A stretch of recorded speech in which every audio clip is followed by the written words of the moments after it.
Bom, eu estou gravando a aula, tá? Então, todas as aulas serão gravadas, porque depois a gente vai disponibilizar, vocês já sabem, né? A gente disponibiliza o link de gravação para vocês, todas as aulas. E aí, esse ano vai ser legal, esse semestre, na verdade, porque vocês devem estar lembrados, né? Semestre passado a gente já fez essa aula à distância aí, e aí acabava a aula, os professores iam lá e postavam o link, né? Tanto da gravação do Teams, e eu, pelo menos, né, sempre liberava lá do Teams e também liberava o link pelo YouTube, né? O YouTube ou então aquele sisteminha que a Anhanguera, né, subia os vídeos para vocês poderem visualizar. Só que agora não vai mais acontecer isso. Lembra que o Fernando mostrou para vocês lá na reunião que ele acabou de fazer? Vai ter a tela do AVA, à direita lá vai ter calendário, né, de aula. Você vai clicar, já vai ter lá o acesso direto, você não vai precisar mais pegar link nenhum, você vai entrar no AVA, vai clicar lá, né, na sua aula e pronto, você já vai abrir a tela do Teams aí. E depois que acabar a aula, acabei a gravação, gente, ok, boa noite, acabou a gravação. E aí vai subir o stream, né? Enfim, a gravação vai ficar exatamente dentro desse calendário de provas. Então já vai ficar direto ali, vai ter um local onde você abre o link e depois você acessa as gravações das aulas. Então vai ficar assim, tudo direcionado num lugar só, né? Não vai ficar aquele AVA bagunçado, cheio de link lá, igual foi no semestre passado, gente, porque semestre passado foi tudo adaptação, né? Todas as empresas agora, para esse segundo semestre, se adaptaram melhor, né? A essa loucura que a gente está passando, mas enfim, pelo menos, né, uma forma mais organizada depois também de vocês poderem visualizar tudo isso aí, tá bem? Bom, eu acho que todo mundo aqui já foi meu aluno, não já? Tem alguém aqui que ainda não teve aula comigo, gente? Pelo que eu estou vendo os nomes aqui, eu acho que todo mundo já foi meu aluno, né? Janaína, Luiz, Eduardo, Daniel, Luiz Mauro, Luiz Hernani, Rafael, William, até onde eu consigo aqui descer o mouse, eu acredito que todo mundo já deve ter sido meu aluno aí. Mas, de qualquer forma, né, é um prazer aí estar com vocês mais um semestre, né? A gente está aí iniciando esse semestre com aquele desejo de o quanto antes podermos voltar fisicamente para a faculdade, né? Eu acho que esse não é um desejo só meu, acredito que seja um desejo de todos nós, né? Porque, afinal de contas, eu acho que o ambiente, né, da faculdade nos permite estar mais inserido numa comunidade acadêmica, né? Claro. Quando a gente está assim dentro das nossas casas, é claro que o conforto é muito maior, né? Você chega em casa do trabalho, toma um banho, senta ali, vai assistir sua aula, às vezes comendo alguma coisa, fazendo lanche. Mas eu acredito que as chances, eu não sei o que vocês acham, tá? Mas eu penso que a chance da gente dar uma viajada, assim, perder o rumo, às vezes é muito grande. Principalmente quando a gente, né, tem demandas dentro de casa aí, por exemplo, se vocês sabem, eu tenho criança pequena. Hoje, meu marido hoje não está trabalhando, mas tem noites que ele também trabalha e daí é uma confusão, né? Porque a criança não tem nada a ver com a história, né? A criança de 3 anos não sabe se virar sozinha. E eu sei que vários de vocês também passam pela mesma coisa. Então, estar em casa, a gente tem um certo conforto, tem prós e contras.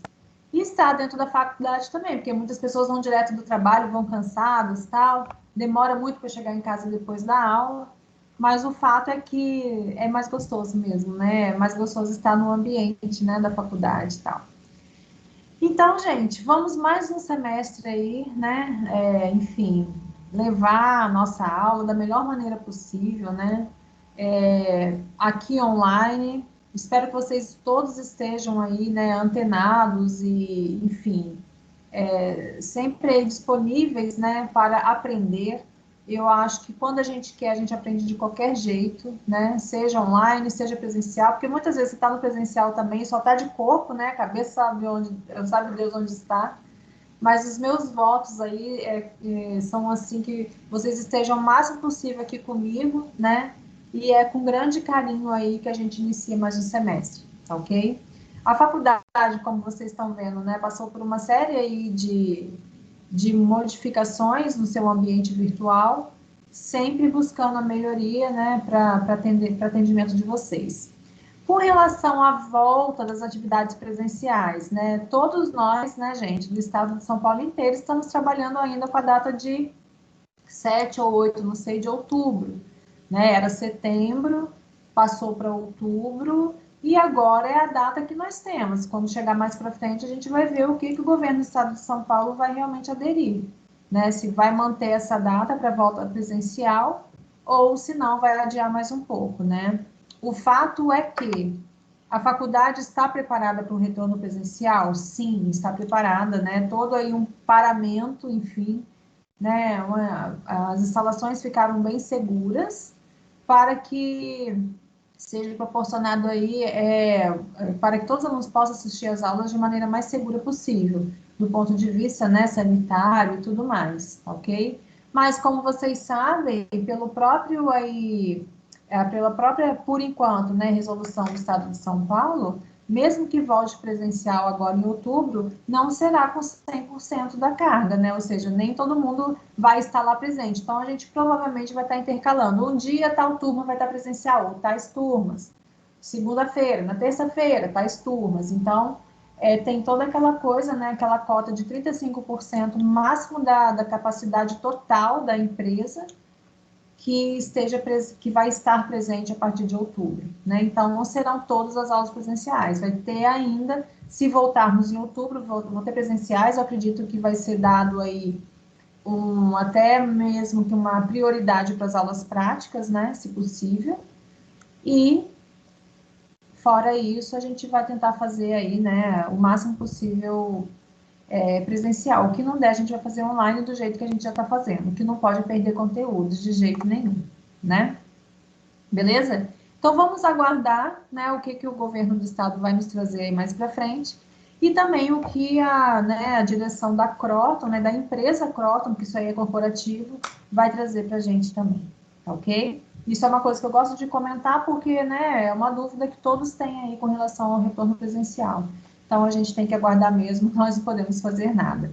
Apesar de que, né, nós temos também aí algumas aulas práticas do semestre passado que serão já feitos a partir da semana que vem na escola.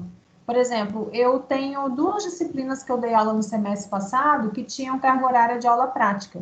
Eu dei processos estocásticos que não tem aula prática, né, porque é só a parte teórica mesmo. Mas termodinâmica e refrigeração, ar-condicionado e ventilação, que são matérias que nisso, né, para engenharia de produção, de engenharia mecânica, essas disciplinas têm uma carga horária até que alta de aulas práticas. E naquela oportunidade do semestre passado, eu não quis dar aula prática aqui virtual, porque eu queria usar os equipamentos da faculdade, que são ótimos. Aí eu preferi voltar no presencial. E aí a faculdade liberou, né, como são poucos alunos, a gente está sempre trabalhando em grupos para que eu consiga, então, fazer essas aulas práticas na semana que vem. Então, os meus alunos já foram convocados por e-mail, né, para que são 3 dias aí para fazer essas aulas práticas. Então, talvez até alguns de vocês aí tenham nessa mesma situação talvez, né, até comigo aí, mas algumas aulas práticas já serão feitas a partir da semana que vem. Iam começar hoje, inclusive, mas daí a gente teve um problema que eu não sei porque está indo uma empresa lá fazer uma dedetização.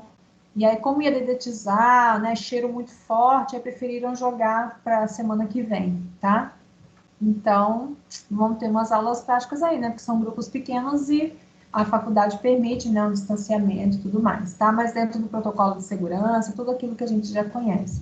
Se alguns de vocês, gente, forem fazer aulas práticas, porque, desculpa, eu não lembro se vocês fizeram refrigeração ou termodinâmica comigo, ou foi processo estocástico, não lembro mesmo. Mas se vocês forem fazer aulas práticas na faculdade a partir da semana que vem, tem que levar álcool em gel, né? Claro que a faculdade vai disponibilizar, mas eu particularmente eu gosto de andar com o meu, né? Uma eventualidade tem ali. E, obviamente, máscaras, né? Porque a gente tem, né, que ter aí o EPI mínimo, né, de segurança, tá ok? Então, só aí para vocês ficarem atentos a isso.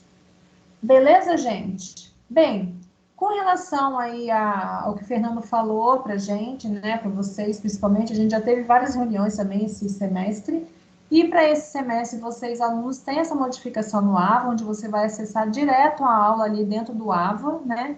E também os links de gravação vão ficar no AVA também. Mas a forma da postagem das aulas que nós, professores, faremos, vai continuar sendo da mesma maneira, gente, no formato de aula, pré-aula e pós-aula, tá?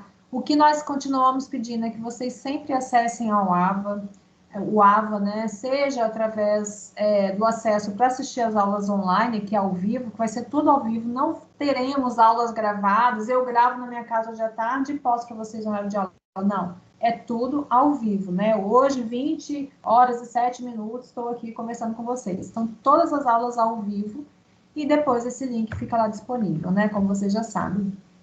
Outra coisa importante também dizer é que lá no AVA também, né, tem o e-mail, né, que eu vou até depois projetar aqui para vocês, né, sempre a nossa comunicação é por e-mail. Se eu mando um e-mail para a sala, eu vou mandar um e-mail dentro do ambiente do AVA, tá lá em mensagens, né, e lá, naquele e-mail do AVA vai ficar, eu vou mandar a mensagem em massa para a sala. E ali vocês podem me responder, ou não quer direcionar para a sala inteira a pergunta, manda só para mim. Às vezes eu não leio no dia, mas eu tento ler, às vezes no outro dia eu respondo, tá?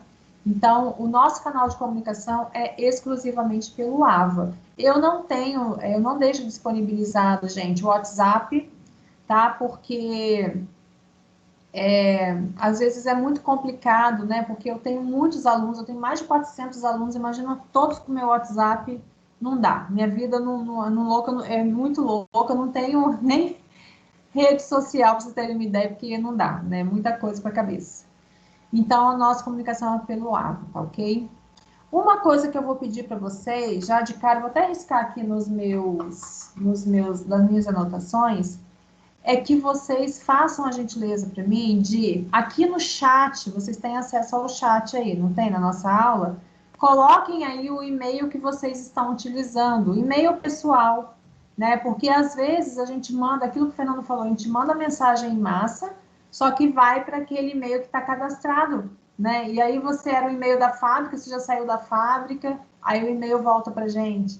Então, eu vou pedir a gentileza, principalmente aí, se tiver um representante de sala, coloque para mim no chat aí, né? E todo mundo aí, se puder colocar no chat o e-mail atualizado, eu agradeço, porque daí qualquer, né, dúvida que a gente tiver, ou qualquer, sei lá, emergência que possa acontecer, aí eu mando rapidamente o e-mail no pessoal de vocês, tá? A gente nunca sabe, né, gente? Às vezes, gente, eu tô sem internet, caiu minha internet aqui, e aí eu já aviso vocês para ninguém ficar desesperado aí, beleza? Olha, uma coisa que é importante também dizer, que o acesso ao AVA, gente, ele é essencial. Lembra que o Fernando falou agora, ó? O que tem lá no AVA? Acesso às aulas, né? Acesso àquelas atividades de AVA, sabe? Das unidades 1, 2, 3 e 4.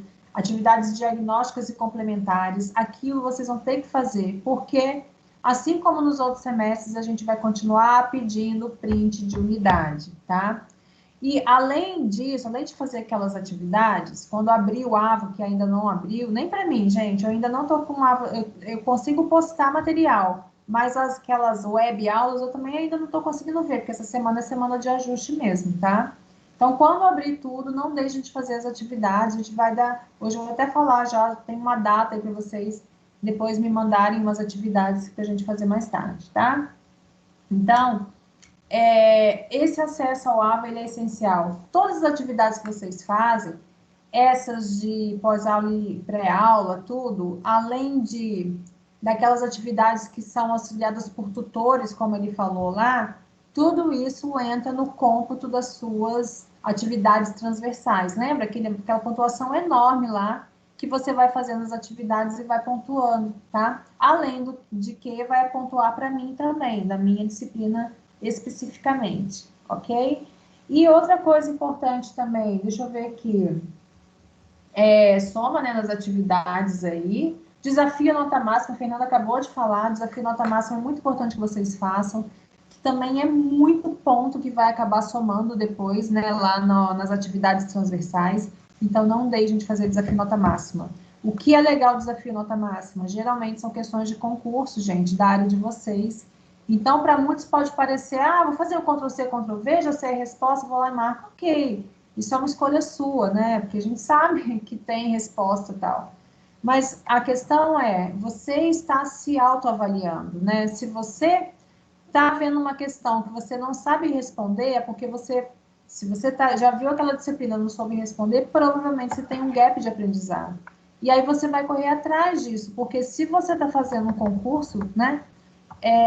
Às vezes, puxa vida, faltou isso aqui para eu passar no concurso, porque às vezes é uma, duas questões que você deixou de responder por falta, né? Por gap mesmo de conhecimento, tá? Então, o desafio nota máxima é isso, é você testar o seu conhecimento a cada semestre ou a cada disciplina que você vai evoluindo, isso vai entrando aí no seu histórico, tá? Então, isso que é bacana de estar fazendo o desafio nota máxima, além de também estar computando lá nas atividades transversais, tá? Outra coisa, gente, que eu queria combinar com vocês, olha, foi colocado pra gente, porque nessa primeira semana a gente combina, né? Depois só vem matéria aí. Foi colocado para a gente o seguinte, né? Vocês viram que o calendário nosso horário de início de aula mudou. As aulas na Anhanguera sempre começaram às 19h20. Eu trabalho na Anhanguera há 7 anos e sempre eu entrei às 7h20 para trabalhar, né? As aulas, né? Começavam às 7h20. Esse semestre, a partir desse semestre, começa às 19 horas. Por quê? Pelo menos o que explicaram é que sempre, em todas as unidades, né, do Brasil inteiro da Croton, o início das aulas eram às 19 horas, a grande maioria das unidades. Taubaté era uma das exceções, começava às 19h20, né, porque era Anhanguera, tal, a Anhanguera começava às 19h20. Agora isso virou um padrão da Croton, então todas as unidades da Croton do Brasil inteiro, as aulas iniciam às 19 horas, tá? Então só se liguem nisso aí para não perder 20 minutos de aula todos os dias. E outra coisa importante é o término. O que ficou decidido? Ou o professor começa às 19 e vai até 21h40, com 10 minutos de intervalo, ou ele vai das 19 horas até 21h30, e não 21h40, mas aí sem intervalo. Gente, eu prefiro fazer até 21h30, pode ser? Porque daí é o horário que a minha filha dorme. Para mim, seria melhor terminar às 21h30. Vocês concordam com isso? Que daí eu dependo de vocês. Pode ser? A gente tem que começar às 19 horas. Mas podemos terminar a aula às 21h30 e aí a gente toca direto sem intervalo? Pode ser assim? Sim. Pode sim. Pode sim, sem problema. Beleza, gente. Muito obrigada. Nossa, aí vocês me ajudam pra caramba, porque para mim é melhor, né? Porque ela tem o horário dela de mamar, tudo mais. Então, ótimo, combinado. Então, 21h30, mais ou menos, a gente finaliza a aula, tá ok? Então, gente, olha, a nossa disciplina, né, tem esse nome bonitão aí, que é de metrologia e controle geométrico, né? Então, é isso que a gente vai estudar ao longo desse semestre. Para nós, engenheiros, é uma disciplina essencial. Eu não estou falando na sua essencialidade em termos de que, um dos capítulos é sobre paquímetro, por exemplo, né? Que é, obviamente, um equipamento metrológico. Paquímetro é o quê? Um equipamento de medição. Quando eu falo em metrologia, é medição, de alguma forma, seja de determinação de massa, comprimento, volume, quando eu determino, né, algum processo ali, enfim, eu defino algum sistema em termos de unidade, eu estou fazendo uma medida metrológica, tá? E o controle geométrico é exatamente aí os equipamentos que vão me determinar fazer aquela medição. Aí eu falo para vocês assim, vai chegar um momento que a gente vai ler paquímetro, por exemplo, que é um equipamento de medição. Assim como a régua, o paquímetro também, né? Porque eu tenho um controle muito maior da geometria de uma peça. Mas isso aí é um passo um pouco à frente, outro equipamento super simples da gente trabalhar. Mas, ao meu ver, tá, gente, a metrologia na sua essência mesmo, ou seja, uma disciplina onde a gente vai estudar as formas de medida, ordens de grandeza, análises diretas e indiretas, né? E também algarismos significativos, isso é muito importante, né? Porque, por incrível que pareça, existem pessoas que se formam numa faculdade de engenharia, elas saem formadas sem assim, ter muita noção de ordem de grandeza. Eu não estou brincando com vocês, eu estou falando sério. Tem gente que não sabe diferenciar. Olha, eu posso até falar uma coisa e vão rir, mas já aconteceu comigo. A pessoa não sabe a diferença de 10 à terceira e 10 a menos 3. Tá? É incrível, mas isso acontece. E não vou falar de gente que está começando no curso, não. É gente que já está em estados avançados já do curso de engenharia. Então, a metrologia, ela vai nos trazer, tá? Todo o universo aí de medição, que para a gente é super importante, porque toda hora vocês estão calculando em física aí, velocidade, aceleração, né? Você tem todas as unidades, e você sabe fazer uma análise dimensional, porém, né, é muito importante que a gente tenha isso muito bem sustentado na base aí da metrologia, para que vocês possam seguir o curso de engenharia aí adiante, tá bem? E depois não, né, passar dificuldades mais para frente, ou até mesmo no seu trabalho, né, em termos de, enfim, de ordem de grandeza e tudo mais, tá? Então, é uma matéria muito gostosinha, gente, garanto para vocês, é bem light, bem leve, tá? Bem gostosinho. Nada, né, com cálculos absurdos, nada disso. Então, acredito que e são coisas do nosso dia a dia também, né? São unidades de medida que a gente usa no nosso dia a dia. Então, a gente vai estudar muito sistema internacional. Então, tem bastante coisa para a gente falar, né, ao longo aí desse semestre com relação às medidas, né, metrológicas aí, ok?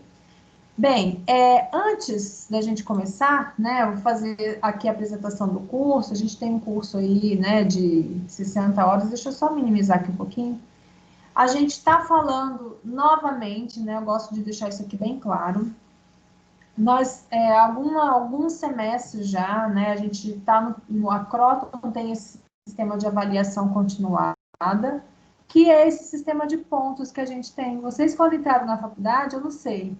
Não sei se vocês ainda entraram na faculdade com sistema de notas, né?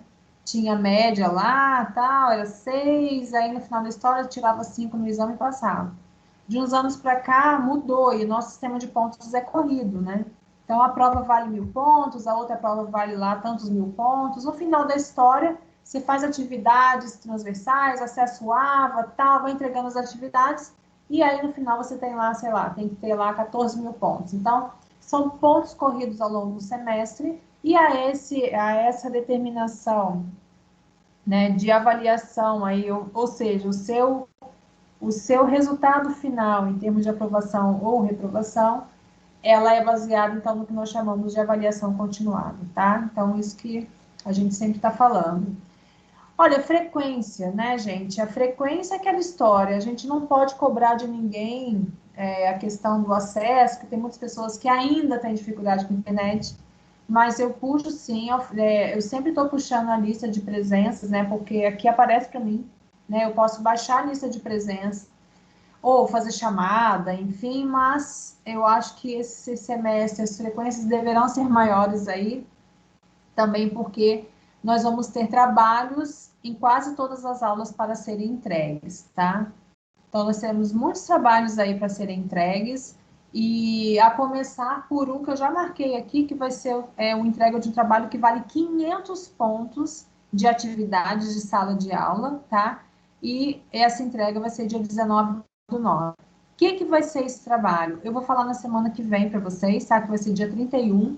Então, na semana que vem, eu vou falar do que se trata esse trabalho, e aí, junto com eles, no dia 14, vocês vão entregar também o print da primeira unidade com aqueles exercícios. Quando eu falo print, né, é o print mesmo da bolinha. Você vai abrir no AVA, a unidade 1 tem que estar com a bolinha toda cheia lá, significa que você fez todos os exercícios lá das unidades 1, 2 e 3, tá bom? Então, teremos aulas, a nossa disciplina vai ter aula prática. Eu ainda estou estudando, eu acredito que nós vamos fazer essas aulas práticas, que é uma carga horária bem baixinha, tá? Mas eu acho que eu vou fazer com vocês aqui online. Se a gente não retornar mais para frente com as aulas presenciais, eu vou fazer online, porque daí eu mando para vocês um link de um simulador que eu tenho, que eu acho que ele é gratuito.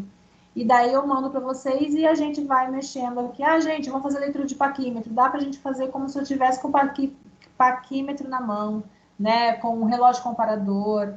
Enfim, tem esses equipamentos que a gente vai estar trabalhando aí que dá para a gente fazer via software, tá? Aí eu só vou verificar se é gratuito, aí depois já disponibilizo para a gente poder fazer essas aulas online, sem ter que, eventualmente, depois, né, ir lá na faculdade fazer isso, tá? Muitos exercícios. A gente vai trabalhar muito com exercícios. Ah, gente, vamos falar sobre algarismos significativos, né? Vamos fazer muito exercício sobre isso, medição. Então, eu acho que nessa área é muito importante, né, a gente está fazendo esses cálculos, enfim, está fazendo bastante, né, exercícios práticos para fortalecer a nossa aprendizagem teórica, né? Essa questão dos celulares aqui para aulas presenciais eu deixei, porque vai que volte aulas presenciais, mas de qualquer forma, né, eu sei que vocês fecham o áudio, então o celular acaba não atrapalhando. Sempre usar aí biblioteca, tá, gente? Virtual, física, por enquanto ainda não, mas virtual tá totalmente acessível para vocês lá no AVA de vocês, né, no portal de vocês, aliás, vocês podem acessar a biblioteca virtual, tem vários e-books lá, né, se algum de vocês, eu não sei aí, porque eu não tenho a lista de chamada, não, né, não sei das turmas, mas se alguém de vocês já estiver fazendo um TCC, né, tem que ler muito artigo, então pode acessar os artigos pela biblioteca virtual, ok? Como eu falei para vocês também, olha, eu sempre trabalho assim com utilização absoluta do AVA, tá? Então, toda a nossa comunicação vai ser aqui durante a nossa aula e também lá nas mensagens do AVA, ok? Então, sempre me mandem por ali, porque fica mais fácil para a gente se comunicar. Toda a questão de rematrícula, gente, vocês sabem que tem, né, que tem um canal aí, né, eles falaram na reunião, um 3.000, alguma coisa, um número lá, né, para vocês, enfim, tirarem as dúvidas e também com o coordenador, tá?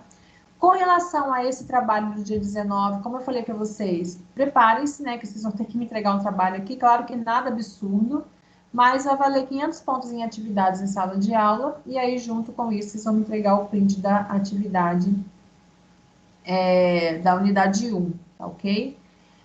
E durante a semana a gente vai ter aí algumas atividades semanais. Hoje não, tá? Porque hoje é a nossa apresentação de curso, muitos alunos ainda não estão com o AVA, né, ainda, mas a partir da semana que vem a gente já vai ter isso durante as aulas, tá, gente? Como que vão funcionar essas atividades semanais?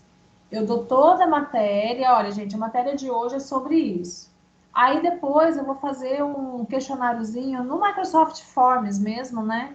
E vou disponibilizar o link para vocês. E aí, durante a aula, vocês vão fazer a entrega desse questionário, ok? Então, é como se fosse, assim, uma pós-aula dentro do nosso horário de aula.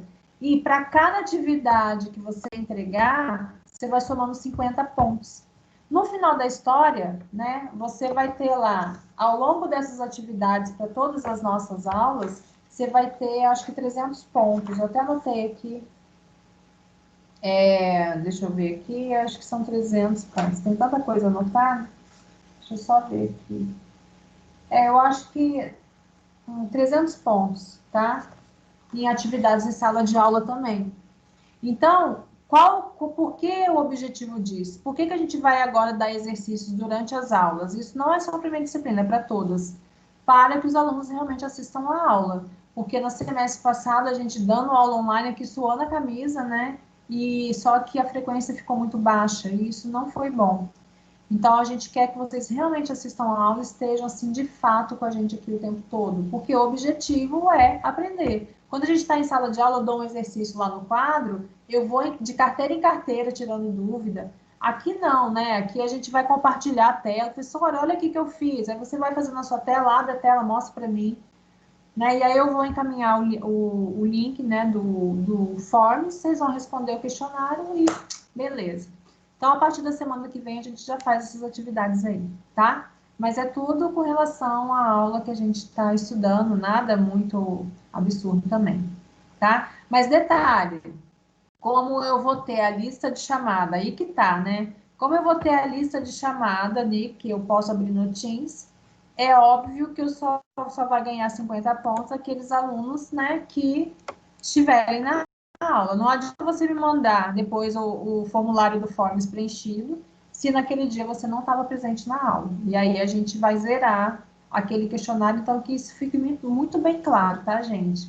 Você vai ganhar 50 pontos das atividades semanais, que são esses formulários aí, se você estiver presente na aula. Aí você vai ganhar, eu vou computar isso de 15 em 15 dias, aí vou somando 100 pontos lá no ar, tá? Aí na semana que vem eu falo, gente, lembra daquilo que a gente combinou? Façam aí e tal. Aí quem tiver presente vai ganhar 50 pontinhos aí, tá? E é legal porque daí você já vai testando também seu conhecimento. Outra coisa importante, semanalmente, gente, entrar no AVA, realizar atividades, lembra do ED, que ele falou estudo dirigido, tudo isso é muito importante, tá? Então, não deixem essas coisas ficarem todas emboladas aí, ficarem, né, vocês se sobrecarregarem. Quanto mais você já vai fazendo, mais já vai liberando, mais tranquilo você já vai ficando. Eu falo porque eu também faço aí, né, eu faço cursos online e eu sempre deixo para, eu tô tranquila, eu já vou matar um monte de coisa aqui para depois no final do semestre não ter problema, né? Eu tenho costume de fazer isso, porque depois quanto mais eu avançar no semestre, mais atividades vão tendo, a gente vai ficando, né, mais saturado também, beleza? E tem também, né, aquelas, lembra que ele falou lá, para vocês vão aparecer lá um link também dentro dessas nossas disciplinas, que são chamadas de disciplinas híbridas, ainda tem umas entregas para um tutor que fica dando aula lá, né? Enfim, tem umas entregas também além dessas que a gente pede. Então, sempre você tem que estar acessando o AVA para também estar entregando essas atividades aqui, ok? Bem, olha só, o que eu estou falando aqui, gente, por favor, se alguém tiver alguma dúvida, algum comentário, abre o microfone aqui, a gente está em poucas pessoas, tá? Não tenham vergonha de perguntar o que vocês quiserem, eu estou aqui para responder as questões de vocês. Por favor, tá? E durante a aula, se eu estiver falando alguma coisa, me parem, e aí a gente vai, enfim, eu vou tirando as dúvidas de vocês. Não pode ficar com dúvidas, obviamente, tá? Olha, aqui, né, eu coloquei para vocês, baseado no nosso livro-texto lá do AVA, eu coloquei aqui a nossa ementa, tá? Então, o que que a gente vai ver, ó? A gente vai falar um pouco da introdução e dos conceitos fundamentais da metrologia, né? Isso aqui é uma ambientação sobre a disciplina. Depois a gente vai falar sobre o histórico da metrologia. Inclusive, hoje a gente vai estar falando disso, né? O histórico da metrologia é muito bacana, né? A gente vai comentar de onde saíram as unidades que nós temos hoje, né? Quanto foi suado isso aí, quantos anos levaram aí até a gente chegar no sistema internacional que nós temos hoje. Então, a gente vai estar conversando sobre isso. Depois, as unidades de medida que nós temos, né? O sistema metrológico brasileiro. Olha, tudo isso faz parte de metrologia. Depois, uma parte mais teórica, olha, cálculos mesmo, de erro, incerteza, os resultados de medição, né? Aí, inclusive, entrando algarismos significativos e tudo mais, tá, gente? Métodos de sistemas de medição, medição direta, medição indireta, né? Fontes de incerteza, depois calibração e rastreabilidade, isso aqui é muito importante para nós que somos engenheiros, calibração então nem se fala, né? Não adianta eu querer, eu trabalho numa empresa multinacional, né? Vamos dizer assim, e a minha empresa tem todos os requisitos lá de ISO 9000, né? Aspectos relacionados à qualidade. Então, não adianta eu fazer um laudo, por exemplo, para entregar para o meu cliente, se todos os equipamentos que eu utilizo no meu laboratório de controle de qualidade não forem calibrados, né? E as calibrações, obviamente, devem seguir todo o procedimento, né, baseado em normas, geralmente da ABNT, na Associação Brasileira de Normas Técnicas. Então, a calibração é uma coisa extremamente importante e é uma coisa auditável, né? Todo mundo que trabalha em fábrica sabe disso. Você passa por auditorias, se você estiver trabalhando num laboratório de controle de qualidade, com certeza o auditor vai vir e vai saber, vai querer saber quando foram feitas as últimas calibrações, cadê os certificados de calibração, eu quero ver, quais as normas que vocês utilizam para isso, enfim, né? Além também da rastreabilidade, então a gente vai falar sobre tudo isso, escolha do sistema de medição, ponderação de critérios, o controle geométrico em si, que é a utilização de equipamentos como medição utilizando paquímetros, micrômetros, relógio comparador, traçador de altura são os principais aí que a gente vai estudar, além de projetor de perfil e outros instrumentos de medição auxiliares, tá? Então, olha só, temos bastante coisa para brincar aí ao longo desse semestre, mas são coisas que estão no nosso dia a dia, né, gente? São conceitos que estão no nosso dia a dia e são muito gostosinhos aí da gente aprender, ok? Então, é sobre isso. Esse aqui é o nosso cronograma. Eu acredito que os equipamentos em si, a gente vai começar a estudar no segundo bimestre.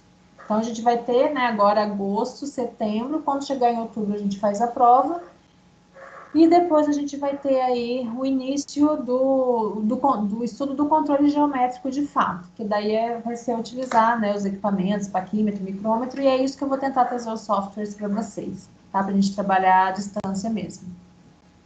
Aqui eu coloquei o objetivo do nosso curso, né, que é trabalhar aí, ó, identificar e calcular erros sistemáticos e aleatórios presentes no processo de medição. Ah, toda medição tem erro? Sim, toda medição tem erro, mas a questão é, qual é esse erro? Né? Qual a porcentagem desse erro? Qual é a tolerância de erro que eu posso estar enviando, por exemplo, sobre uma medição para o meu cliente, né? Então, tudo isso, obviamente, está entrando o quê? Dentro do cálculo de desvio padrão. Então, eventualmente, a gente pode estar resgatando conceitos estatísticos também, né? E que a gente vai falar um pouquinho sobre tudo isso. Vocês também vão poder, no final do curso, compreender e analisar as características metrológicas que definem um sistema de medição, né, em todos os aspectos e qualquer unidade, cálculo de erros, né, incertezas, enfim, além de aprender a utilizar esses equipamentos. Eu sei que alguns de vocês já devem ter feito Senai aí, já devem usar muito paquímetro até no trabalho, né, micrômetro, mas a gente vai, né, dar uma olhadinha. E também, olha aqui que barato, avaliar quanto que a oscilação da temperatura pode influenciar no resultado de uma medição. E isso acontece muito. Por isso que geralmente as medições, né, quando a gente está tratando aí de procedimentos padrão, essas medições são feitas sempre a temperaturas constantes e tudo mais, né, para que não, enfim, para que não haja aí distorções e erros na leitura de um equipamento. Por exemplo, isso a gente vai falar mais tarde, mas como que a temperatura pode influenciar? Olha só, eu sou engenheira química, né? Eu já falei isso para vocês em outras oportunidades. Então, existe um equipamento, por exemplo, alguns equipamentos de laboratório de química que são equipamentos graduados, sabe? Que tem a marca mesmo de volume nesses equipamentos, uma proveta, uma pipeta, são equipamentos que têm já graduação. E a gente sabe, né, enquanto engenheiros químicos, né, no meu caso, que esses equipamentos que são graduados, eles não podem de jeito nenhum serem, por exemplo, lavou para fazer outro experimento, eles não podem ir para a estufa, eles têm que secar ao natural, né, ao ambiente mesmo. Não podem ir para a estufa. Por quê? Porque como são equipamentos calibrados, eles já são vendidos com calibração, se eu colocar na estufa, a temperatura vai fazer com que ele se dilate, por exemplo. E daí vai perder toda aquela graduação que já existe no equipamento. Então, a temperatura, gente, influencia sim. Por isso que, geralmente, quem já trabalhou com metrologia, depois eu vou abrir o microfone para vocês falarem aí, quem já trabalhou nessa área sabe que todos os laboratórios que têm, né, técnicas ali com esses equipamentos de metrologia, tem que, de preferência, estar sempre em uma determinada temperatura. Tem que ser refrigerado, né? Não pode ser um lugar quente, porque isso vai influenciar. Mesma coisa, balanças, né? Por exemplo, balança. Você trabalha num laboratório de controle de qualidade e aí você tem várias balanças lá para determinação de massa, obviamente, né, de determinados produtos. O ideal é que a gente sempre tenha uma sala específica de balança. Porque se você está numa salinha, sei lá, um lugar fechado, tem uma balança lá, você está determinando a massa, né? Toda vez que uma pessoa entra e sai dali, olha a corrente de vento que está entrando. Isso vai influenciar na medição, porque as suas casas decimais começam a oscilar. Entra uma massa, por exemplo, um dia muito quente, vai entrar um calorão dentro da sala de balança, né?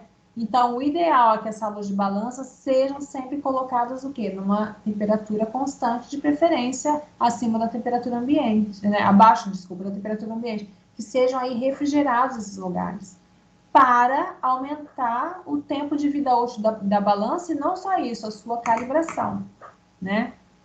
Quando eu compro equipamento novo, uma balança que não é barato, gente, uma balança de 4 casas decimais é de R$ 6.000 para cima. Quando eu compro equipamento desse, eu tenho que ter muito cuidado, né? Para evitar calibrações futuras. Aí tem que, enfim, eu tenho que ter todos os padrões para poder fazer calibração. Então é muito complicado. Perder calibração de equipamentos, nossa mãe, dá uma dor de cabeça tremenda para recalibrar e tudo mais. E além do que, mais uma vez eu digo, quem, né, trabalha em empresas aí que são certificadas e que vendem produtos certificados, todo o aspecto de calibração é muito importante, né? Porque você está laudando alguma coisa, você está fazendo um laudo sobre algum produto. E aí, quando você manda isso para o seu cliente vai confiar no que está ali no laudo. E se ele for fazer uma análise e der alguma disparidade de número, nossa mãe, isso aí está. A primeira coisa que o cara vai buscar é lá, cadê a cláusula contratual que não está batendo o número? Né? E aí você corre o risco de perder seu cliente e tudo mais. É muito complicado. Então, assim, uma medição errada pode trazer, né, complicações muito grandes a um lote que foi entregue, né? Pode ser devolvido por conta de equipamentos mal calibrados, tá bem? Então, a gente vai falar muito disso, né? Até coloquei aqui, né, uma série de equipamentos de medição, enfim, aqui um paquímetro, né, enfim, micrômetro, aí trazendo aí a alusão dos equipamentos que nós vamos utilizar, tá?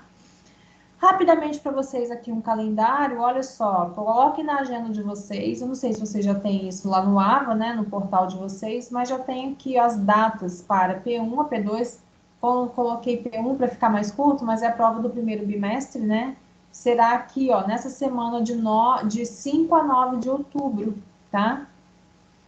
5 de outubro é uma segunda-feira, então nossa prova do primeiro bimestre vai ser no dia 5 de outubro. E do segundo bimestre é lá, ó, dia 30 do 11, tá ok? Então essas são as datas aí para fazer as provas. E na sequência, né, segunda chamada, exame, ó, tudo isso será feito de 7 a 11 de dezembro, beleza? E aqui em outubro, logo após as provas, estão vendo aqui, a gente vai ter o que nós chamamos de Semana das Engenharias, que vai ser aquela semana que tem de palestras, né, mini cursos aí, serão feitos aí de terça-feira, porque dia 12 de outubro é feriado, né? Então, de terça a sexta-feira, 13, 14, 15, 16, é isso mesmo. De terça a sexta, a gente vai ter aí, depois das provas do primeiro bimestre, uma semana de cursos que vocês sabem, isso equivale como atividades complementares. Não deixem de assistir, porque daí depois você pega o certificado e valida como atividades complementares. Ok? Então é isso, gente. A apresentação do curso que eu queria mostrar para vocês, tudo isso aqui que a gente vai se divertir. Então, alguém de vocês aqui já trabalha com metrologia, ou já trabalhou, né? Já fez curso no Senai de metrologia? Algum de vocês aí quer compartilhar a experiência? Ou não, professora, eu nunca fiz. Não sei, não tenho a menor ideia do que seja.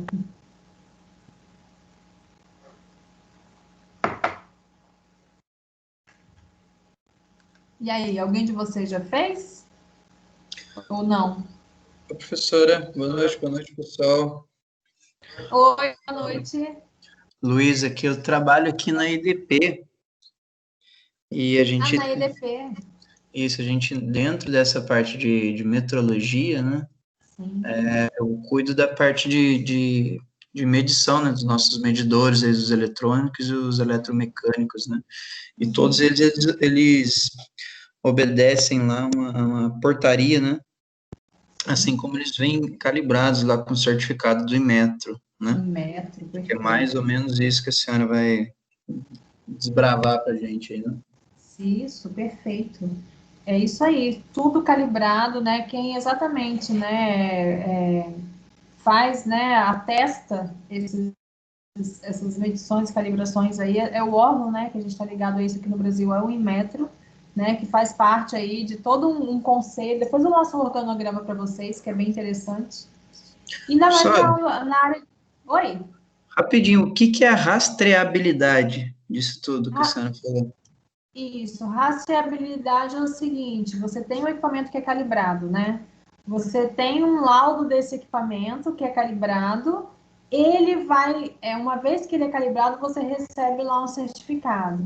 E aí, Certo. todas as vezes que você passa por auditorias, você tem que mandar isso para um cliente, tem como você fazer a rastreabilidade daquela calibração, Ah, entendi. através desse certificado, entendeu? Então, por exemplo, um equipamento que você utiliza aí, talvez você não tenha, mas lá na parte administrativa da empresa que você trabalha, deve ter lá esses certificados guardados. Eu não tenho eles aqui, de fato. Eu tenho o número dos laudos, Ah que lá, o número do é laudo. o Isso é número do laudo. rastreabilidade. É o que eles pedem para gente, o número do laudo do equipamento que você está utilizando para fazer a calibração dos outros equipamentos, né? E quem me fornece esse laudo é justamente o Inmetro. Exatamente. Então, esse número aí é a sua rastreabilidade. Porque Entendi. daí, né, vai ficar nessa linha. O metro dá para a empresa manda para o cliente, porque assim, ó, qualquer empresa que tem gestão de ISO 9000 é sempre aquele elo, né, gente? A gente só compra quem tem ISO 9000, por exemplo, compra de clientes certificados, de fornecedores certificados. E eu também, como eu sou certificado, eu tenho que vender para clientes certificados. O meu cliente compra de quem é certificado e vende para quem é certificado. Então, tem esse elo. E para Entendi. ser certificado, a gente tem que ter tudo calibrado, tudo laudado, né? Por isso que a Uhum. auditoria é eterna. Quem trabalha em empresa certificada sabe, a gente tem auditoria o ano inteiro, não tem? Temos, nós Termina uma temos. auditoria, começa outra, não é assim? Nós temos de tudo que é área, de tudo que é jeito, o tempo todo. Tudo que é jeito, tudo que é jeito. E aí que tá, essa rastreabilidade vem disso. Então, é muito sério essa questão de calibração, de medição, gente, é sério porque a gente passa isso tudo para frente. Eu mando para o cliente vai mandar para o outro cliente dele, né? E por isso que é um probleminha nessa corrente aí, se der um problema, eu já vou impactando, né? Enfim, quem tiver para frente da cadeia aí. Tá? Então, medição é essencial, é muito, muito importante aí. Parece que é uma coisa tão boba, né? Mas ainda mais para coisas, né, de peças muito pequenas, muito bem definidas ali, né, essa diferençazinha, às vezes, de milímetros ali faz muita diferença. Oi, Jair. Oi, professor. Oi. Então, na empresa que eu trabalho, também todos os instrumentos eles são rastreados, você vai no computador, e todos os instrumentos eles são rastreados. O que pega para a gente ver é na auditoria. Se tiver algum instrumento que não está de acordo com o seu formulário, aí você leva a não conformidade. Isso traz Exato, problema. isso. Gente, eu já vi voltar carreta de matéria-prima por conta de laudo errado, por conta de medição, né? Enfim, sei lá, as pessoas confiaram que o equipamento estava calibrado, não estava, medição errada, quando chegou no cliente, voltaram assim, toneladas de produto, né? Então, isso é muito sério. Aí vão, aquilo que eu falei, vai tudo para a cláusula contratual, né? Onde está aqui que eu posso, então, solicitar pagamento de multa diária? Nossa, isso é muito complicado, né? Então, por isso que essa questão da medição é muito importante. Vocês imaginam aí na área de vocês, né? Principalmente engenharia mecânica, onde imagina uma engrenagem, né? Tudo ali tem que estar perfeito, né? Se eu tenho 1 milímetro de diferença, 1 milímetro para mim, aqui olhando na régua, não é nada. Mas para uma peça que tem que se encaixar perfeitamente, 1 milímetro faz toda a diferença. E daí, às vezes, a engrenagem não vai rodar porque tá aumentando ali, está sobrando 1 milímetro na minha medida. Né? Então, o desvio padrão, enfim, né? Todos esses cálculos aí vão ser muito importantes para definir a medição correta de uma peça, tá? Enfim, de qualquer coisa que a gente puder imaginar aí. Tá legal? Mais alguém tem alguma experiência com metrologia aqui ou não? Vai ser aí mesmo uma novidade aí para a gente poder estudar.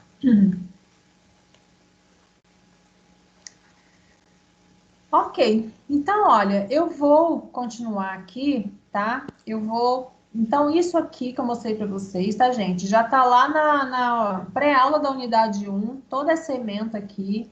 Essas datas que eu coloquei para vocês, tá? Com relação a P1, P2, tá tudo lá, já tá postadinho. Depois eu vou postar a aula que a gente vai começar a falar um pouquinho agora, tá? Então, vocês podem ver aqui, isso aqui eu vou postar hoje ainda, tá? A gente vai fazer uma introdução à metrologia, ao controle geométrico, tá? Através de uma introdução. E eu estou utilizando o nosso livro-texto do AVA como base para as nossas aulas. Inclusive, posso até falar para vocês, eu estou gostando muito do material, porque eu estou achando ele bem completo.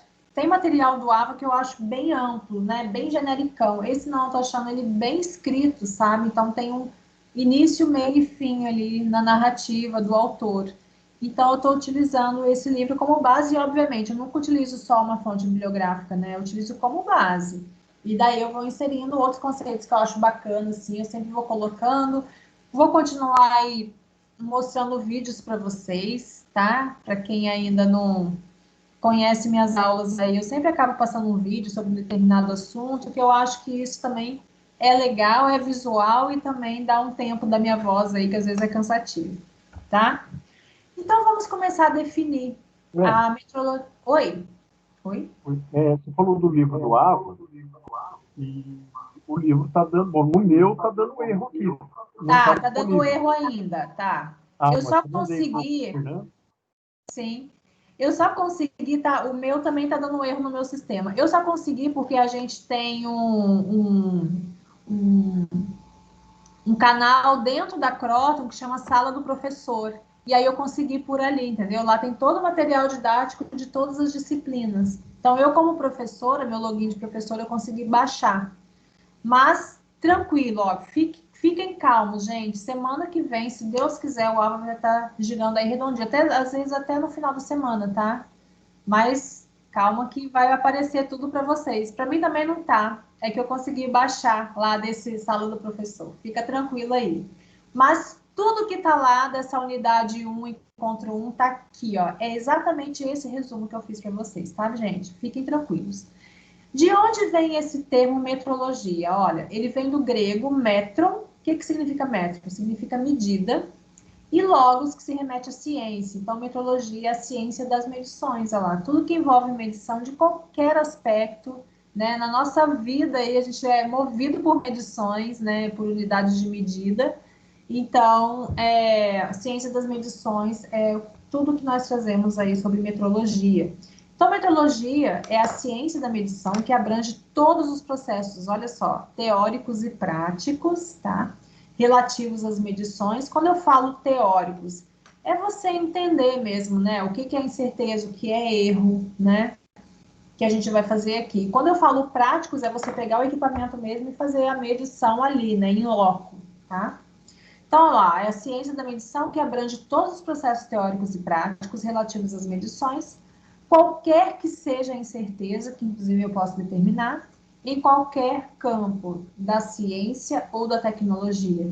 Por isso que metrologia é abrangente e está presente em qualquer curso de ciências exatas. Seja física, licenciatura, física, bacharelado, engenharia, então não tem jeito. Qualquer grau de engenharia que você pegar, você vai ter lá um curso de metrologia. Pode ser, não ser com esse nome, mas está sempre inserido em algum curso ali, né, essa parte de metrologia, tá? Bem, a atividade metrológica, ela afeta desde o setor produtivo de um país, como, até uma economia privada, né, como a gente acabou de falar. A empresa pode tomar uma multa gigante porque ela mandou, né, um lote de matéria, de produto final lá, e o laudo que foi feito, né, todos os testes foram feitos em equipamentos que foram calibrados errado, ou seja, a medição foi feita de forma errada. Então, isso pode acabar voltando, tá? É uma temperatura, gente, uma temperaturazinha, a um set de temperatura, que aí o meu equipamento, que tem que fazer a leitura do material, vai ler, obviamente, se está na temperatura errada, né? Vai ler os resultados obviamente, os valores estarão errados, e aí quando bate isso lá no cliente final, vai dar problema. Olha, eu tenho um exemplo que eu posso contar que aconteceu aqui, né, na verdade, com meu marido, ele também é engenheiro químico, ele trabalhou numa indústria de plástico por um tempo, E aí, embalagem plástica, sabe? Tipo embalagem que a gente embala, que eles embalam açúcar, sabe? E, enfim, a empresa fabrica o plástico, né, para colocar o açúcar dentro. Daí eles fazem o plástico e mandam lá para as usinas de açúcar e álcool. Bom, fizeram o plástico de uma determinada empresa, né? E aí o que aconteceu? Venderam as bobinas de plástico, né? Sei lá, toneladas disso. Quando chegou lá na empresa, eles embalavam o açúcar, lacravam, soldavam e aí mandavam para o cliente. Aí o que começou a acontecer? Cliente, né, donos aí das distribuidoras de supermercado ligando para a empresa, então, de açúcar, né, dizendo que as embalagens estavam abrindo. Isso nos supermercados e também nas distribuidoras. Vocês imaginam a lambança, todos os pacotes de açúcar abrindo. Aí começa, né? Multa em cima de multa, até que chegou na empresa que produz o plástico. E aí, o que está acontecendo? A empresa de açúcar quis saber o que estava acontecendo. E nada de descobrir, nada de descobrir. Aí, o que eles foram fazer? Correr atrás da matéria-prima. Então, essa empresa que faz o filme plástico só faz o filme plástico. O polímero, que é a matéria-prima, vem de uma outra empresa. Olha o elo, hein? Olha onde foi chegando, até chegar no consumidor final. E aí, o que eles tiveram que fazer? Ir lá na empresa de polímeros, lá em Camaçari, na Bahia, e descobrir lá na empresa o que pode ter acontecido. E ó, vai, até que no final acharam, né, que o problema, a medição que eles estavam fazendo lá para a confecção do polímero e tal, lá no início, lá na fabricação do polímero, tudo isso estava setado na temperatura errada, tá? E aí isso fazia com que os pellets, né, fossem de tamanho errado, enfim, as propriedades físico-químicas erradas. Quando chegava lá na empresa, o plástico até era fabricado, mas o fato da temperatura, né, da produção do polímero estar errada, modificou todo o material. E aí, quando lá na empresa já de açúcar passava o filme, o que acontece? Ele tem o filme, né? Ele tem uma tarjazinha assim que passa no leitor óptico para dar o sinal de solda. Então vem o plástico, enche, passou o sensor lá, né? A faixazinha no sensor, soldou o plástico, né? Ou seja, fechou a embalagem. Enche de novo, então vai fazendo isso e vai cortando a embalagem. Na hora da solda, o fato do polímero ter fabricado uma temperatura totalmente errada, e o ajuste da máquina estava errado também, isso influenciava na solda do plástico, e aí por isso que as embalagens abriam. Então vocês vejam, o elo lá no começo da cadeia produtiva, que se estendeu até chegar no consumidor, não chegou no consumidor final, porque isso aí nem foi para as prateleiras, provavelmente. Lá na distribuidora eles já viram que estava dando problema, tá? Então, a questão da medição, da metrologia, né, a questão dessas medições do setor produtivo é extremamente essencial aí para fazer a economia girar, tá bom? Então, por exemplo, assim, ó, no nosso dia a dia, vamos fazer uma reflexão. Tudo que a gente compra, a gente não compra por massa ou volume, enfim. A gente vai no supermercado, compra lá 5 quilos de arroz, né, 1 quilo de feijão, enfim. Tudo que a gente compra tem uma medida por trás, certo? Em quais unidades? Aí depende. No sistema internacional, aqui no Brasil, a gente é padronizado, sim, pelo sistema internacional. Mas até a gente chegar no sistema internacional, olha, foi uma luta que a gente vai começar a ver já já. Mas o fato é que as medidas, gente, estão presentes na nossa vida, né? Ai, eu tô aí, gente, olha, pandemia, aí eu só como. Tô dentro de casa, não saio para nada, eu só como. Quem aí de vocês não engordou na pandemia? É que muitas pessoas, né, estão trabalhando normalmente. Mas quem está ficando em casa, trabalhando no home office, como é meu caso aqui, não teve jeito, gente. Nem quero subir na balança, mas a gente sente que a gente engordou. Ou seja, foi na balança o quê? Determinar a minha massa, certo? Porque isso é também uma medida, né, essencial aí, que é a determinação de massa, através de uma unidade, sistema internacional, que é quilogramas, né? Água e eletricidade, olha lá, ó, são medidos para quê? Para gerar o valor do serviço, né? Quanto de água que eu consumi, metros cúbicos ao longo do mês, eletricidade é a mesma coisa, quilowatts, enfim. E os produtos são medidos para ser, né? Ou seja, validar as especificações de acordo com a finalidade e qualidade requeridas. Então, tudo que a gente mede, se eu for vender para alguém, isso tem que estar muito bem estabelecido para que o meu cliente também possa estar tranquilo com relação, né, ao que foi descrito por mim anteriormente, tá? Então, a gente tem várias unidades de medida, né, gente? Seja massa, comprimento, seja volume. E durante milhares de anos, a sociedade foi significativamente impactada pela capacidade de medir aspectos da natureza e sua propriedade. Então, ao longo de muito tempo, olha só, os barris de vinho eram as medidas, aí vamos dizer assim, formais para determinação do volume, né? Tanto, né, que ainda hoje, ó, essa unidade é utilizada, porque durante muito tempo o barril, por exemplo, era a unidade de volume, só que estava dentro do barril era vinho, né, que tinha um valor muito alto aí nas idades, né, mais remotas aí. Depois, barril de cereal era determinado para dosar a massa, né, de algum componente.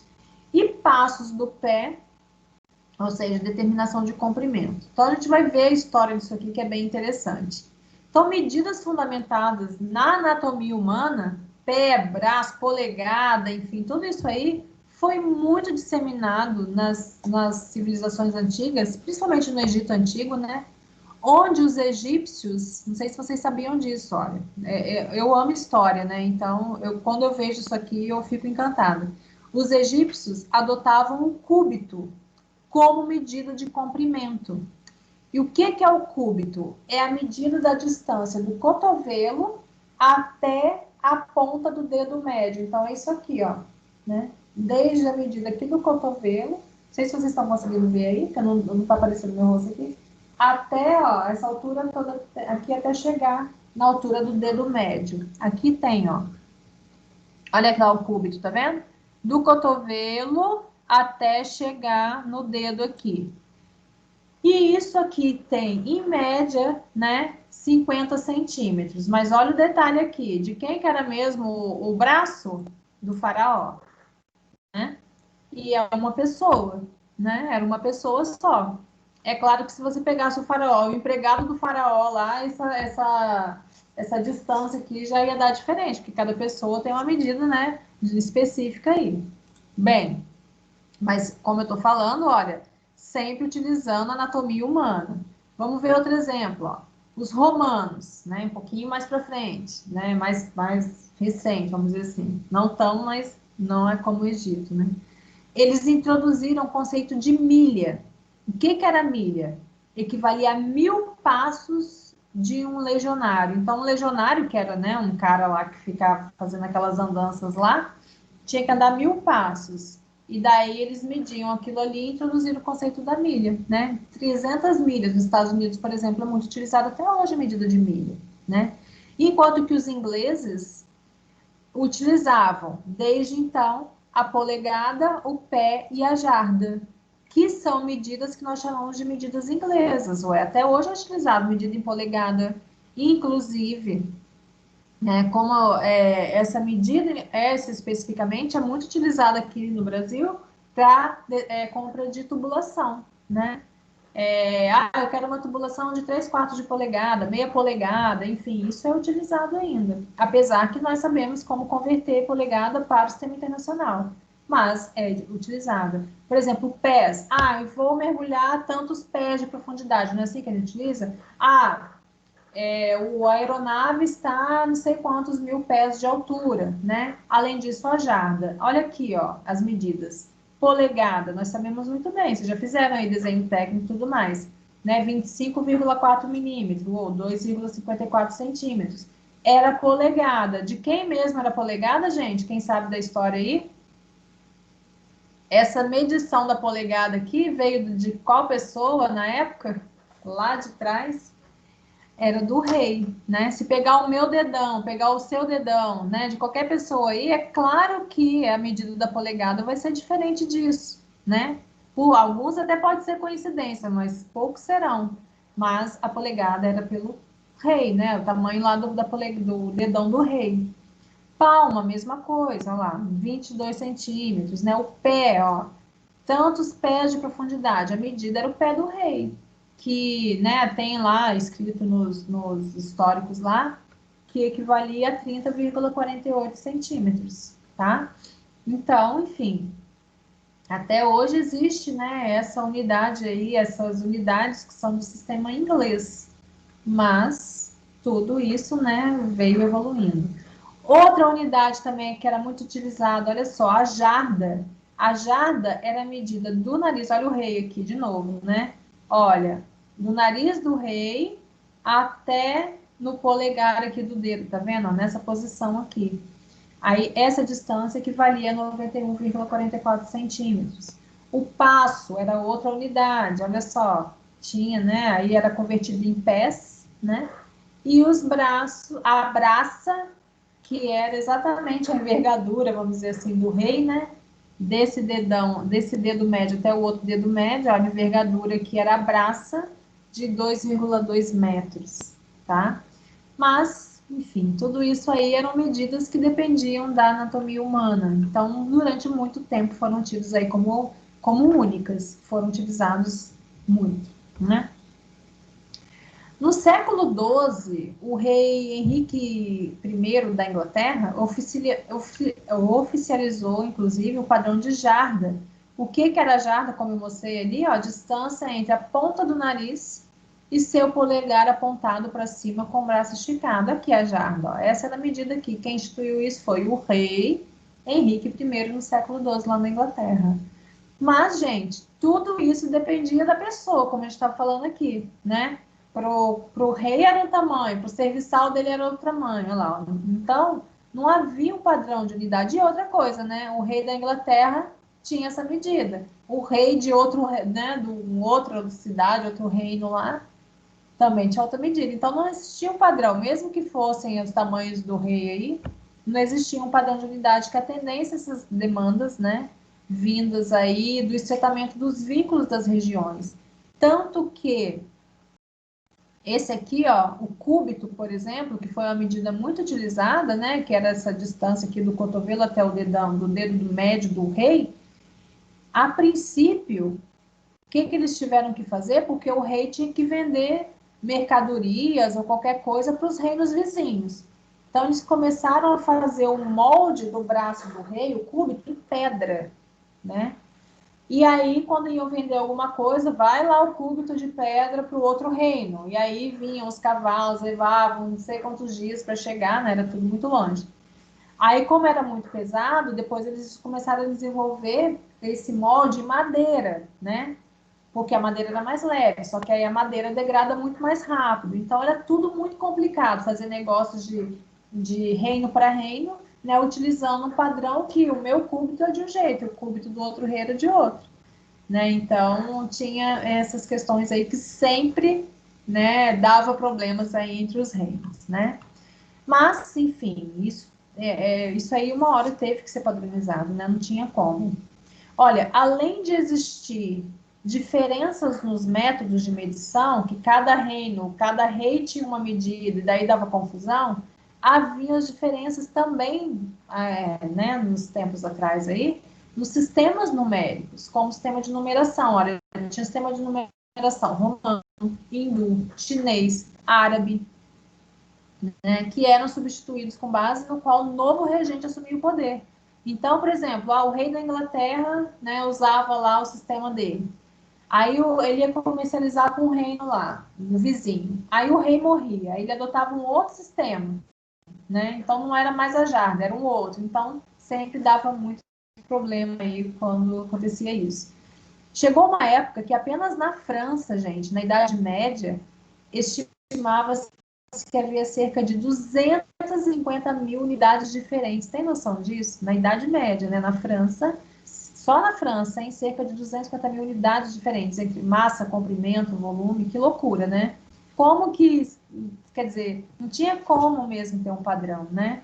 E aí veio a necessidade, sim, de haver uma padronização, né? Porque daí estava demais. Aí veio a necessidade de se criar um sistema unificado de unidades que foi se intensificando e muitas tentativas, né, foram feitas por parte de alguns cientistas da época, como Gauss, Thomson, Maxwell, que tiveram aí importância, até hoje, né, são muito importantes aí para a ciência, física principalmente, e graças a esses caras, diante desse cenário de muita disparidade de unidades, eles começaram a dizer da importância de simplificar o sistema, ok? Eu tenho aqui um videozinho para mostrar para vocês, eu vou compartilhar minha tela aqui com vocês também. Deixa eu só colocar e vocês vão me falar se vocês estão ouvindo. Porque para mim aqui às vezes pode parecer que está tudo bem, mas às vezes não está. Deixa eu pegar aqui.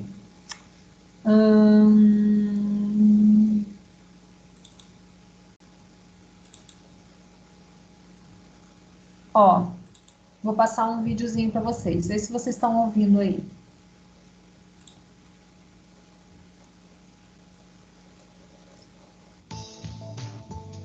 Vou aumentar aqui. Vocês estão ouvindo, gente? Sim. O mais simples ato de medir hoje é resultado de milhares de anos de evolução e transformação de conhecimento.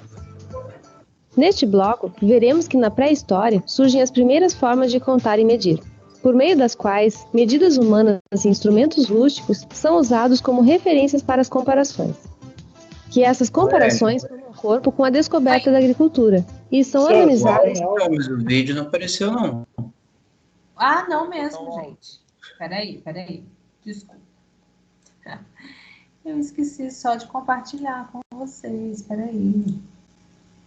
Vamos de novo. Aqui. Agora vai, não vai? Agora foi. Desculpa, gente. O mais simples ato de medir hoje é resultado de milhares de anos de evolução e transformação de conhecimento. Neste bloco, veremos que na pré-história surgem as primeiras formas de contar e medir, por meio das quais medidas humanas e instrumentos rústicos são usados como referências para as comparações. Que essas comparações tomam corpo com a descoberta da agricultura e são organizadas como sistema nas regiões orientais. E entenderemos os limites das primeiras formas de medir e a necessidade de definir padrões. Ainda antes da escrita, o homem primitivo precisou de formas de contar, controlar o tempo e medir. Ele se baseava na simples observação, no uso de algum dos 5 sentidos para entender e dimensionar seu mundo. Pedras, ossos e cordas com nós foram as primeiras formas rústicas de instrumentos. No caso, formas primitivas de contagem. A descoberta dos ossos de Lebombo e Ixango sugere que a forma de contar evoluiu tornando-se mais elaborada. No Neolítico, a sociedade humana se transforma.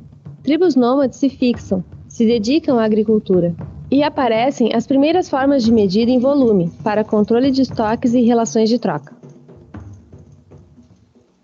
No Oriente Médio, entre Síria e Irã, por volta de 6.000 a.C., aparecem os primeiros sinais de sistemas organizados. Neles, o volume de grãos que cabiam em uma mão serviu para calcular o estoque de alimentos e rações. No mesmo período, um sistema equivalente se desenvolveu no Vale do Indus. Na Mesopotâmia, por volta de 2.900 a.C., esses sistemas se consolidam ao serem formalizados com o desenvolvimento das primeiras formas de escrita.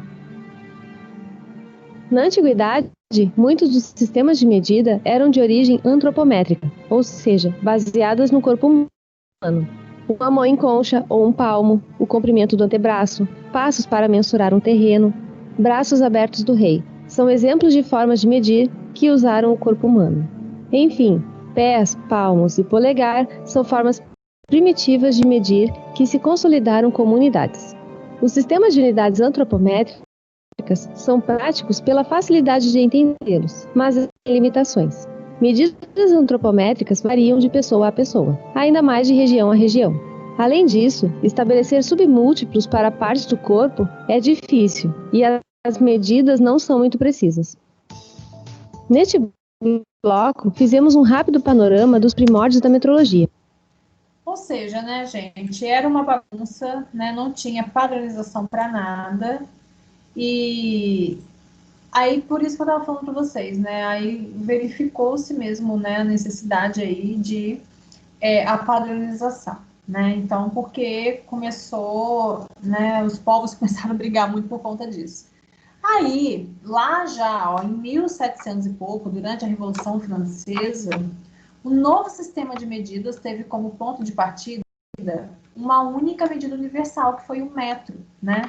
E o metro aí veio, né, com uma grande importância, né, o qual foi utilizado inicialmente para definir o comprimento, o volume e a massa, tá? Massa um pouco fora disso, mas principalmente o comprimento, né, mesmo, e o volume, porque como o volume é uma medida tridimensional, né, metro vezes metro vezes metro, né, base vezes altura vezes profundidade, eu tenho aí o metro cúbico como unidade internacional de volume.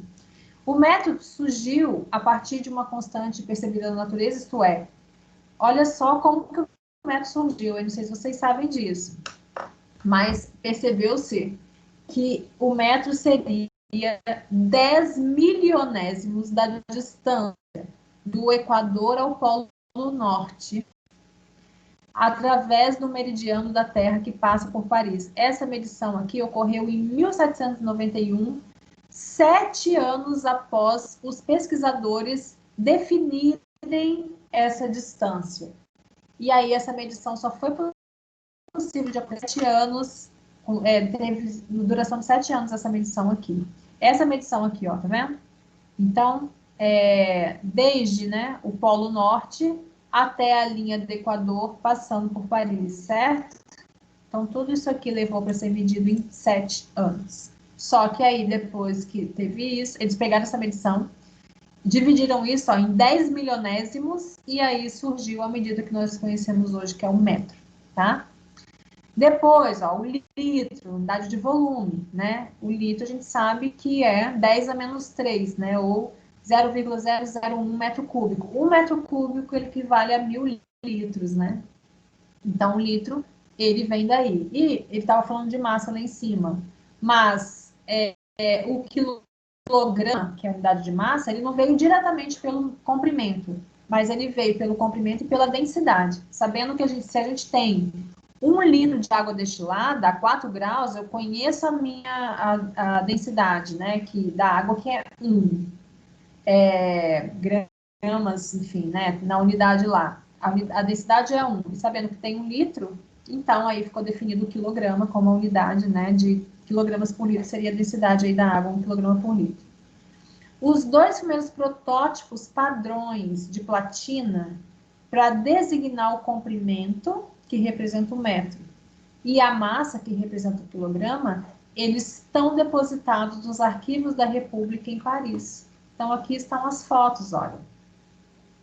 Esse aqui é o que está lá em Paris, tá? É o protótipo de 1 quilograma, tá vendo? Aqui dentro, não sei se vocês conseguem ver, mas tem um pezinho aqui, tá? Esse é o protótipo de 1 quilograma, que é a unidade padrão de massa, tá? Então, esse padrão aqui, ele tá lá arquivado na França, né, que é o padrão mundial para 1 quilograma, ok? Que são 1000 gramas.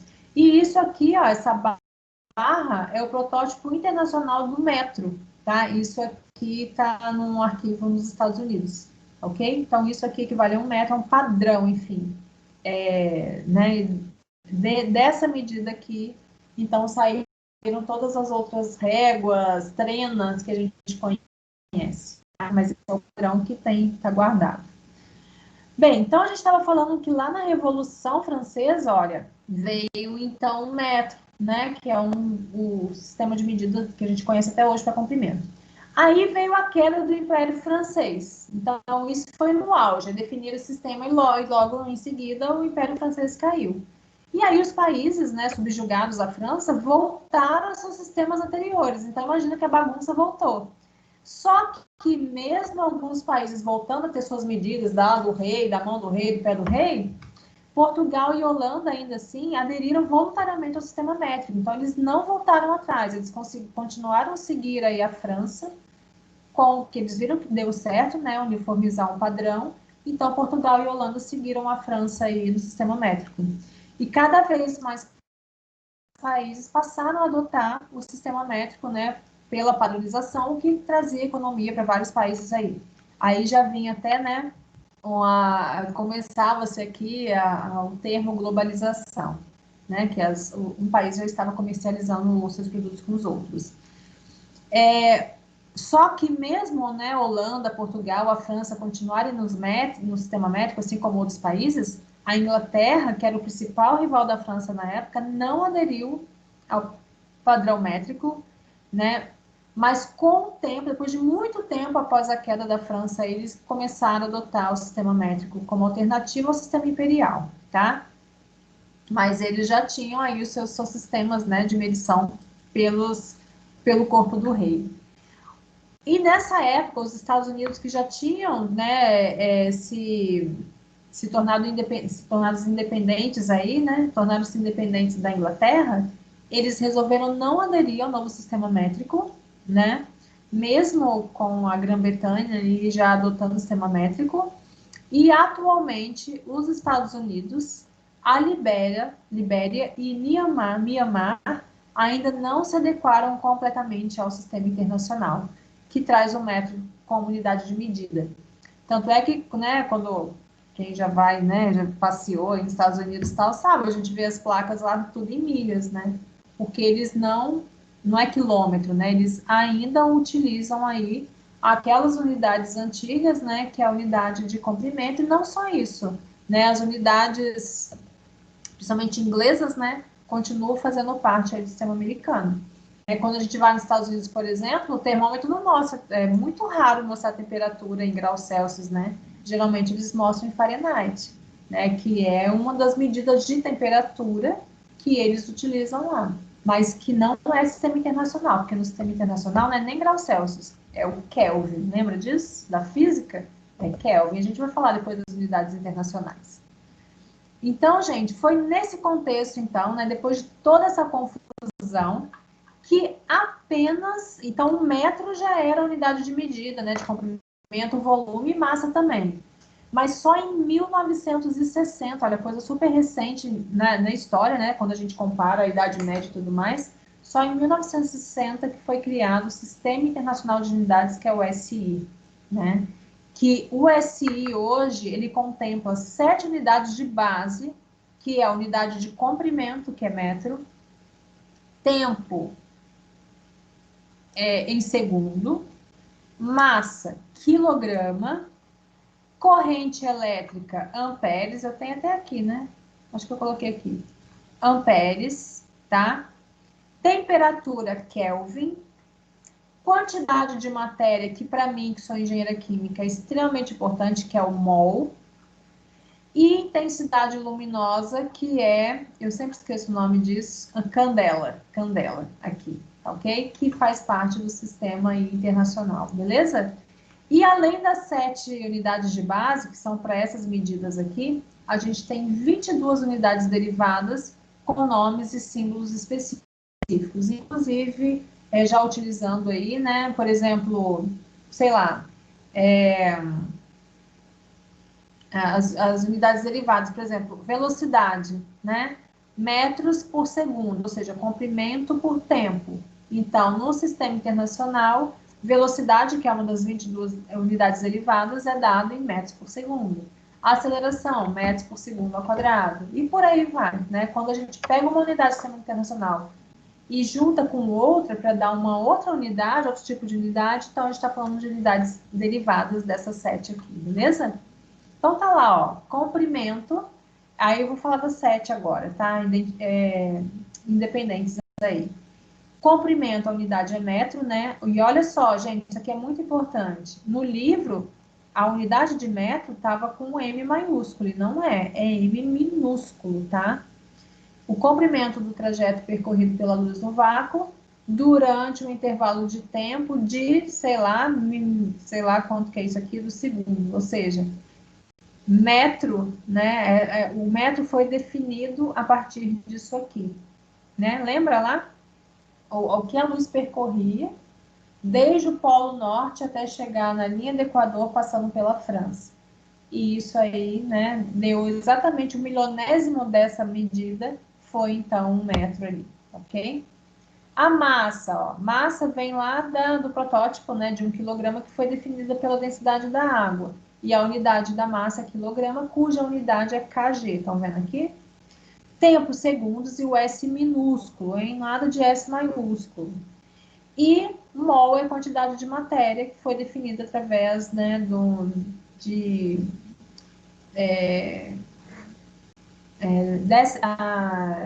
1000 vezes, né, a massa ali do carbono 12, tá? Que daí não vou entrar nesse aspecto aí também. Outra unidade importante, corrente elétrica, é o ampere, né, cuja unidade é definida como A maiúsculo. Temperatura Kelvin, né, que é do Sistema Internacional, K maiúsculo. E intensidade luminosa é o candela, cujo símbolo é CD, tá? Aí aqui, ó, vocês podem ver da onde que saíram, né, essas unidades, coisas malucas, assim, de física purinha, né, mas que deu origem aí a essas 7 unidades do Sistema Internacional, beleza? Aqui no Brasil, a gente utiliza, gente, o SI, tá? Na maioria das vezes, para a maioria das unidades, nós utilizamos o Sistema Internacional. Isso é muito importante, porque já que a gente está falando de padronização, e, né, enfim, a gente sempre vai ter que estar utilizando folhas de dados de equipamentos, ou você vai ter que fazer um laudo enquanto engenheiro responsável para mandar para o seu cliente, sempre utilizando o sistema internacional. Né? Isso aí é muito importante, que é inclusive que é o recomendado pela BNT. Então, o Sistema Internacional de Unidade, ele constitui-se como um sistema em evolução, né? A qualquer momento pode estar vindo aí novas, já houve até uma alteraçãozinha, né, na massa do quilo aí, quilograma, que muda à medida que surgem novos conhecimentos e necessidades de medição, embora às vezes essas alterações sejam lentamente desenvolvidas frente à velocidade do processo científico. Às vezes os pesquisadores estão assim muito evoluídos, né, em termos de pesquisa, só que essa mudança no Sistema Internacional de Unidade leva assim muitos anos para acontecer. Porque imagina, é quebrar paradigma, né? É você atualizar todas as suas referências do mundo inteiro. Isso dá muito trabalho, leva tempo, né? Dinheiro para isso.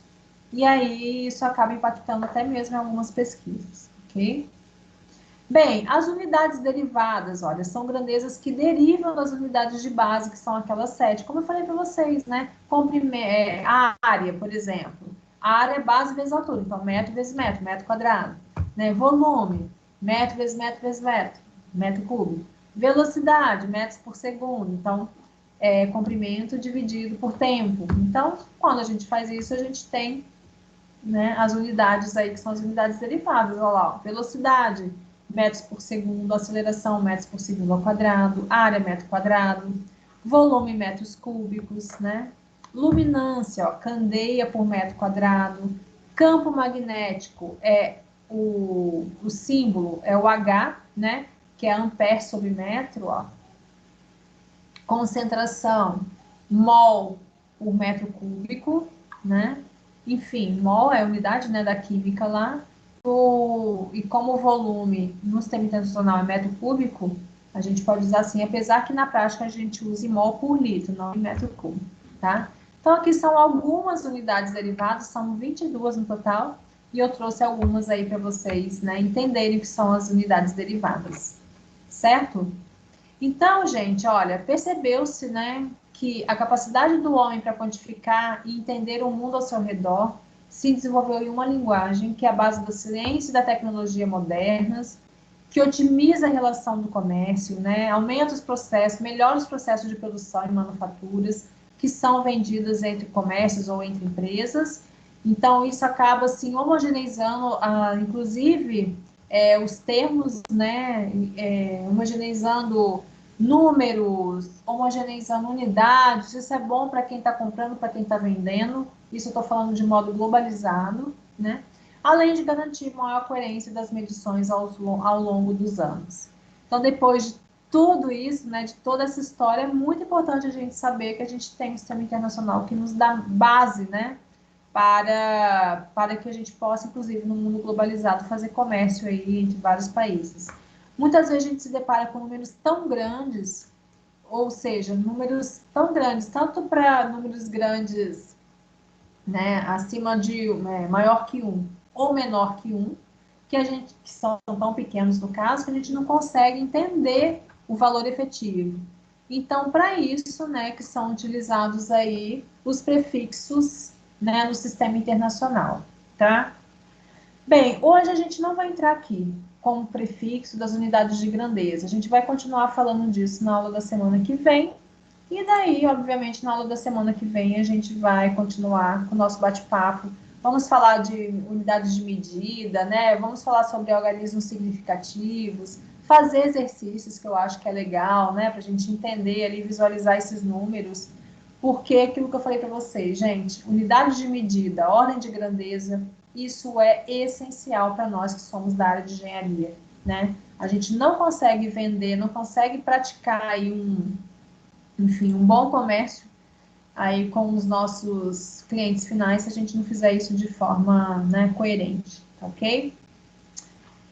Bom, gente, então acho que é isso, né? Eu acho que hoje a gente pode finalizar a nossa aula. Não esqueçam de mandar no chat aí o e-mail de vocês, por favor, tá? Apesar que o nosso canal de comunicação vai ser lá pelo AVA, mas às vezes, né, o e-mail do AVA não está atualizado, atualiza inclusive junto à faculdade. Eu acho que no seu portal você consegue fazer isso, mas é bom também ter o e-mail de vocês, às vezes eu preciso falar com uma certa urgência, né?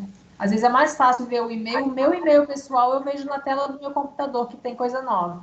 O da faculdade, não. Eu tenho que entrar no sistema para ver se eu tenho mensagens novas. Então, eu tô falando por mim aí. Beleza, gente? Oi. O chat que você fala é aqui do bate-papo. É aqui. É aqui, ó. Ele não tá Acho que ele tá desativado. O de vocês está desativado? O meu tá. Tá. Professor, Oi. tá falando que é só para membros da equipe, tá escrito aqui. Ah, tá. Quem está como convidado, então, não está Isso, não entrando. consegue. Então, sabe o que está acontecendo? Como vocês não estão ainda acessando pelo AVA, por isso que talvez vocês estejam como convidados e não como membros da equipe. Eu acho que é isso, então. Deve ser isso. Mas não tem problema, gente. Assim que abrir lá, não tem problema de ser hoje, não. Quando abrir depois, né, lá a mensagem do AVA, vocês me mandam. Então, vocês já atualizam no portal do aluno, fica até melhor, daí nem precisa me mandar. É porque isso acontece, isso que o Fernando falou aconteceu mesmo. Eu mesmo mandei mensagem das aulas práticas, que vou começar na semana que vem, referente ao semestre passado, voltou um monte de e-mail. Pelo que eu percebi, era um monte de e-mail de empresa, sabe? Então, o pessoal colocou isso quando começou a fazer o curso, talvez nem esteja mais lá nessa empresa, e o e-mail voltou. E aí, como que esse aluno vai ficar sabendo que tem aula semana que vem? Então, é mais nesse contexto mesmo aí que a gente pede para essa atualização, tá bom? Gente, vamos ficando por aqui, então. Vocês gostaram da história da metrologia? Eu acho legal a gente estudar isso, né? Porque hoje está ali estabelecido, a gente, metro, ok, tudo bem. Mas levou tantos anos para a gente chegar nisso, né? Que quando a gente olha a história e fala, caramba, muito legal, assim, como os caras, né, conseguiram evoluir aí com tão pouca tecnologia, né? Isso que é bacana. Tá? Depois eu vou deixar esse videozinho lá para vocês na pós-aula, para vocês verem com mais calma também. E vou deixar um outro lá que é bem interessante, só que o outro eu não passei, que ele tem mais de meia hora de vídeo aí que conta a história da metrologia também, é bem legal. Beleza, gente? Então, olha, tranquilo, mais alguma dúvida? Não, por hoje não, hoje tá tranquilo. Tranquilo, né? Hoje foi só uma introdução, foi um bate-papo. Então, a gente, se Deus quiser, a gente se vê na segunda. Olha, se por um acaso, segunda-feira ainda não tiver habilitado ainda aquele calendário lá que vai estar no AVA, para já entrar direto no Teams, eu vou fazer a mesma coisa. Lá na unidade 2, unidade 1, encontro 2, eu vou postar de novo o link da nossa aula, que inclusive é o mesmo, tá? Mas eu posto de novo, então você entra nessa unidade 1, encontro o mesmo link, toda semana é o mesmo, tá? Agora, se já tiver lá no AVA, daí você já abre direto, vocês vão ver lá que vai facilitar pra caramba. Bom, gente, ó, beijo pra vocês, obrigada pela aula, pela presença de todos, e nos vemos semana que vem, se Deus quiser. Fiquem com Deus, gente. Tchauzão. Tchauzinho, boa noite. Boa noite. Tchauzão.